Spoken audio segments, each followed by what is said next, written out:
Ah, l'Italie de l'entre-deux-guerres. Ça devait vraiment être une belle époque. T'imagines quand même, ils ont gagné 2 Coupes du Monde d'affilée, dont une à domicile. Magnifique. Ouais, bon, d'accord, c'était une dictature fasciste. Mais faut pas oublier que les fascistes, ils en ont fait beaucoup pour le sport. Si jamais me tombez pas dessus, je rigole. Mais effectivement, le sport avait une place centrale pour le parti fasciste. C'était un vecteur de propagande ultra important. On mettait en avant les champions sportifs pour montrer aux Italiens quel idéal viril et patriotique ils devaient suivre.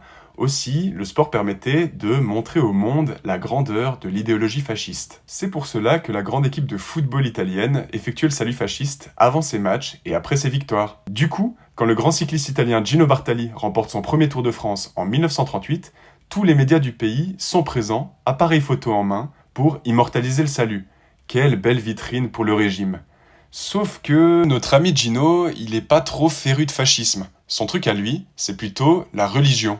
Du coup, au lieu d'effectuer le salut fasciste, Gino fait un signe de croix, ce qui équivaut à l'époque à un énorme pied de nez à Mussolini. Cette anecdote, elle montre bien deux choses. Primo, ça montre que l'alliance entre fascisme et catholicisme, c'est plutôt une alliance de circonstances. Lorsqu'ils ont signé les accords de Latran en 1929, le représentant du pape Pie XI et Benito Mussolini avaient des intérêts à le faire. Cependant, comme on l'a vu avec l'exemple de Gino Bartali, tous les croyants n'ont pas adhéré à l'idéologie fasciste, qui est parfois contraire à leurs valeurs. Deuxièmement, ça montre la force de la propagande fasciste, parce que même si Gino n'a pas fait le salut et qu'il est plutôt du côté antifasciste, eh bien les médias italiens arriveront à le décrire comme un bon fasciste, patriotique, courageux, valeureux, et qui a gagné la plus grande course du monde.